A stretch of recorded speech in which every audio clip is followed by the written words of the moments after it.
Pescor's spectacles glinted as he scrolled through Earth's offshore platform documentation, his fanged mouth already curling into a sneer. Combustion arc bonding cannot, by physical law, occur under hydrostatic pressure. Submission rejected. A ripple of condescending chuckles passed through the crescent-shaped table. Zelthar almost felt sorry for the humans. Translator error, most likely.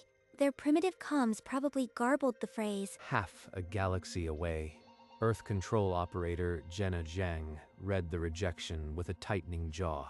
They just called our entire offshore industry a fairy tale, a species that's never seen a hurricane. The board's official communique went out. Earth's claim of underwater welding is a physical impossibility. No species welds underwater. Back on Earth, the control room fell silent. Then someone pulled up the dive schedule for Platform Juliet. Get me Brian Cormack. He's done deeper work than their whole board has read about. Brian's reply came back in seconds. I am in. Got a living to make. Brian Cormack was already packing his dive bag when the call came through. Jenna Zhang's face filled the screen, grim. They're calling it a physical impossibility. We need you to weld live, 200 feet. 22 years. I've done deeper. Just tell me when. He glanced at the photo taped inside his bag. Sophia at her first surface supply drill. He opened a brief message. Watch the feed, kid. Going for a swim. By the time he reached Platform Juliet, the sky was overcast and the sea a dark swell. 2 deckhands sealed the yellow helmet over his head and ran through the pre-dive checklist. Come check. Surface. You read me? On the other side of the galaxy, the Melora board received the live feed. Pescor's sneer was audible even before he spoke. Brian Cormack stepped onto the dive stage, and the crane began its slow descent into the dark water. The water went from pale green to deep indigo as the depth gauge hit 200 feet. Brian's helmet light cut through the dark, illuminating the damaged platform leg. All right, let's burn.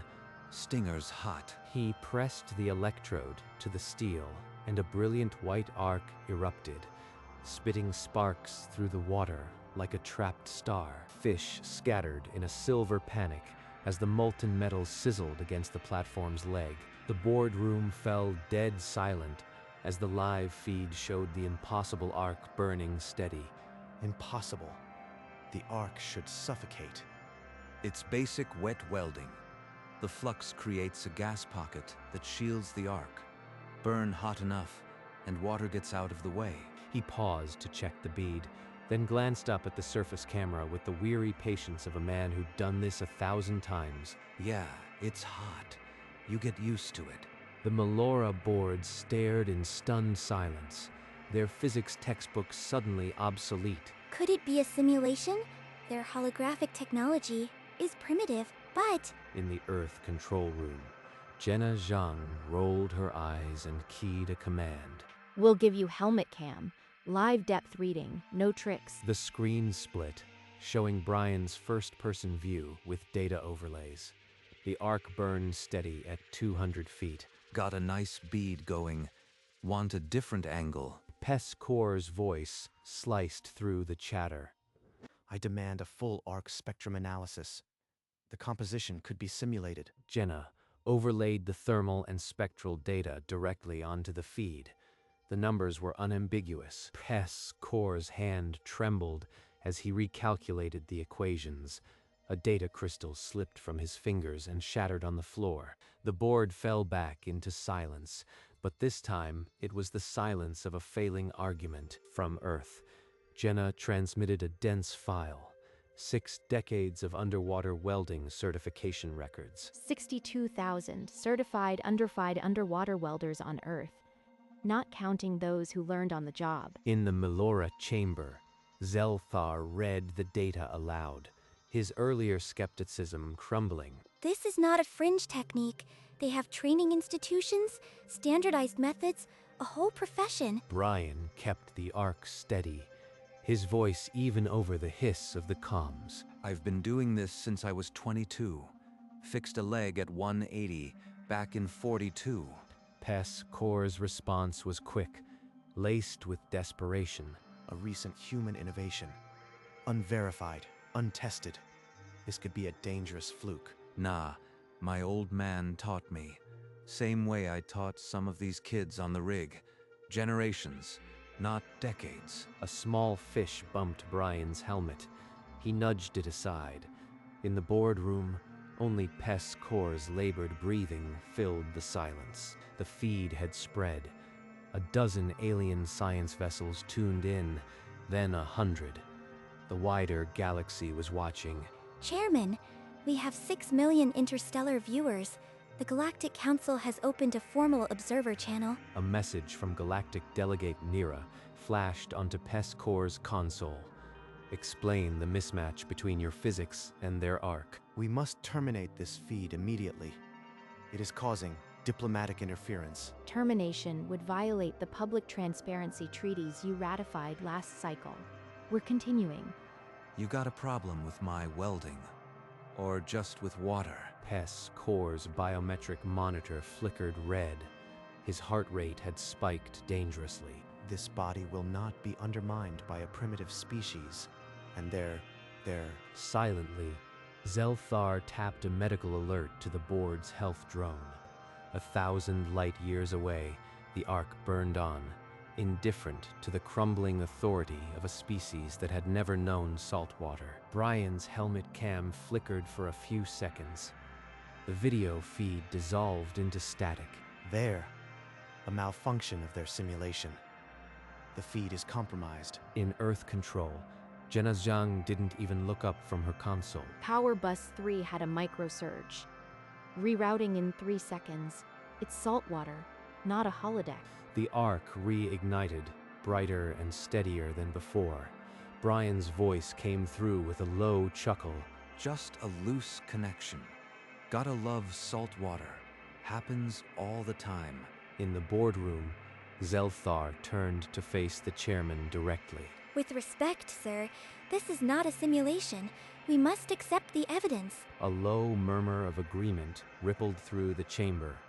Peskor's eyes darted around, finding no allies. The welding arc hummed on, a constant rebuke to the alien chairman's crumbling authority. In the Earth control room, Jenna Zhang transmitted a formal request for reconsideration to the Melora board. The message appeared in the Melora chamber, demanding a response within 1 parliamentary cycle. I will not accept a mere visual feed. We require a physical weld sample before deliberation. A sample is already en route via fast drone. It will arrive within the hour. Brian completed the final bead, the arc quieting to a faint glow. He turned to the camera and gave a slow, deliberate thumbs up. That's a full shift. Platform legs solid. Time to come up. The dive stage began its slow winch upward through the cold, dark water. In the Earth control room, the tension broke. Quiet grins and exhales rippled through the team. But in the Melora chamber, Peskor stared at the blank feed. His demand for a physical sample, the last thread of his authority. The drone carrying the welded metal sample screamed across the sky. A final answer decades in the making. The Melora Lab's analysis arm ceased its scan. The results projected in harsh white light. The weld is authentic. Arc fusion, consistent with terrestrial wet welding standards. No simulation can replicate this crystal structure. Peskor's biometric band screamed, his vitals spiking into a danger zone. I cannot. This body cannot accept. I must recuse myself from these proceedings. He stumbled toward the exit, his frame hunched. The chamber doors sealed behind him with a soft hiss. Zelthar, visibly shaken, moved to the central lectern as the board fell silent. The chair recognizes that a closed session is now in order. Non-essential delegates, please clear the chamber. The lights dimmed. In his private office, Peskor sat with his head in his hands. Brian drew a long sip from his hydration tube as the decompression timer ticked down to 0. The cage broke the surface. He pulled off his helmet and filled his lungs with open air. After an hour of closed debate, the Melora chamber doors opened. Zelthar moved to the transmission console, his posture rigid. The board will withdraw the rejection on one condition. Earth must execute a live weld demonstration at 350 feet. In the Earth control room, the message landed with the force of a physical blow. 350 feet. That's beyond any publicized dive depth for welding. Back in his living room, Brian heard the report over the official channel. His hand, still raw from the dive, tightened on his mug. Nobody's ever done 350 on live feed. Not even a test. His communicator flashed with a message from Sophia Cormack. "I can do it, Dad. I am ready." We've received a candidate, Sophia Cormack, certified deep structure welder, volunteers for the record depth. In the boardroom, the alien engineers exchanged glances. The volunteer was the daughter of the man who had just shattered their physics. Brian exhaled slowly, pride and fear warring behind his eyes. In the Earth control room, Jenna Zhang pulled up the archived research. 3 minutes later, she transmitted the simple physics that had eluded the Melora for centuries. The flux coating on the electrode vaporizes the instant the arc strikes. That gas pocket expands against the water pressure, creating a dry microenvironment at the weld site. A localized gas envelope, of course. The water cannot quench the arc because the arc is not in the water. A collective exhale swept through the Melora chamber. A dozen alien engineers began recalculating on their tablets. In his office, Pescor watched the same feed on a small screen. The equation burned on his retina. His hand went to his chest. The feed from his biometric monitor shot into the red. Medical drones converged as he crumpled, but the vote was already underway. All in favor of rescinding the rejection and opening immediate licensing negotiations. Signify. Every hand on the crescent-shaped table rose. The official message reached Earth seconds later. Rejection withdrawn. We request immediate licensing talks. The Earth delegation walked the gilded corridors of the Melora Institute, the air humming with a tense but fragile diplomacy. The board acknowledges its error. The 350-foot depth demonstration is our primary remaining requirement. The lead human negotiator keyed a response into the table's projector. The plan was received with a murmur of alien surprise. Earth's formal counter-proposal read, Joint record attempt. Diver Sophia Cormack, certified depth 310 feet. Target depth 350 feet. It would be an honor to witness it. The board agrees to this collaborative record. A hologram flickered to life at the center of the table. Sophia Cormack's image stood outlined in the dive plan. I've been training for this my whole life. Let's give them a show.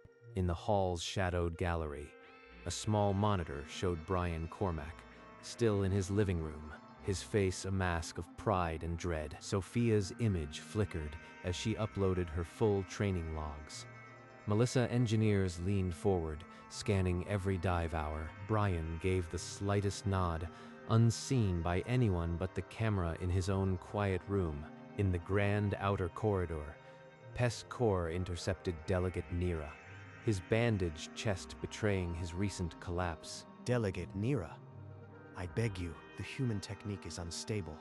They will destroy themselves. The evidence is overwhelming.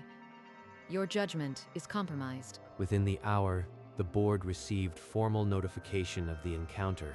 Zelthar called an immediate emergency vote. The board officially recuses former chairman Pescor from all proceedings, effective immediately. The motion passed without dissent. Every access code and clearance was revoked. In his living room, Brian watched the interstellar news report, his expression unreadable. Poor guy. Nothing worse than being wrong after a lifetime of being right. On platform Juliet, Sophia's dive cage was being prepped. The board now focused solely on the record attempt. Brian sat alone. The weight of his daughter's choice settled deeper than any ocean trench. Somewhere above, Sophia was pulling on her suit. On platform Juliet, The deck crew lowered Sophia Cormac's helmet into place, sealing her inside the same yellow shell her father had worn 2 days earlier. Come check. Surface, you read me. Loud and clear, Soph. The deck crew gave the final go, and the feed went live across the galaxy. Brian's hands, steady from years of rig work, ran through the checklist one last time, touching every seal on the monitor. You got this. Just like we drilled. In the Melora chamber, the chatter died. Every engineer fixed their eyes on the hologram, the feed of the platform sharpening into focus. Sophia stepped onto the dive stage, her boots heavy on the wet steel, her hands gripping the cage rail. Brian's jaw tightened as he watched the monitor, the countdown ticking in his earpiece. The crane whined, and she stepped off the platform edge into the ink-black water. The deep swallowed her helmet light for a full minute. Then the depth gauge ticked over, 350 feet. Her torch found the test plate, a square of alien alloy clamped to a spar. Okay, Dad, here we go. She pressed the electrode to the plate. The arc popped and held, hissing against the hydrostatic pressure. In the control room, Brian's knuckles ached white against the console edge. Arc stable. Weld in progress. Sophia's hand was steady, the bead laying flat and clean. The weld was genuine. 20 light years away, the Melora chamber held its breath, every gaze locked on the impossible arc. Brian allowed himself one shallow breath. 350 feet down, the flux vaporized, the gas expanded, and the metal fused. The deep had met its match. Sophia lifted the electrode from the plate, the arc dying with a final hiss. She checked the bead one more time, then nodded at the camera. Weld complete. Starting ascent. The decompression timer started on her HUD, and she began the slow journey upward, the darkness above her softening.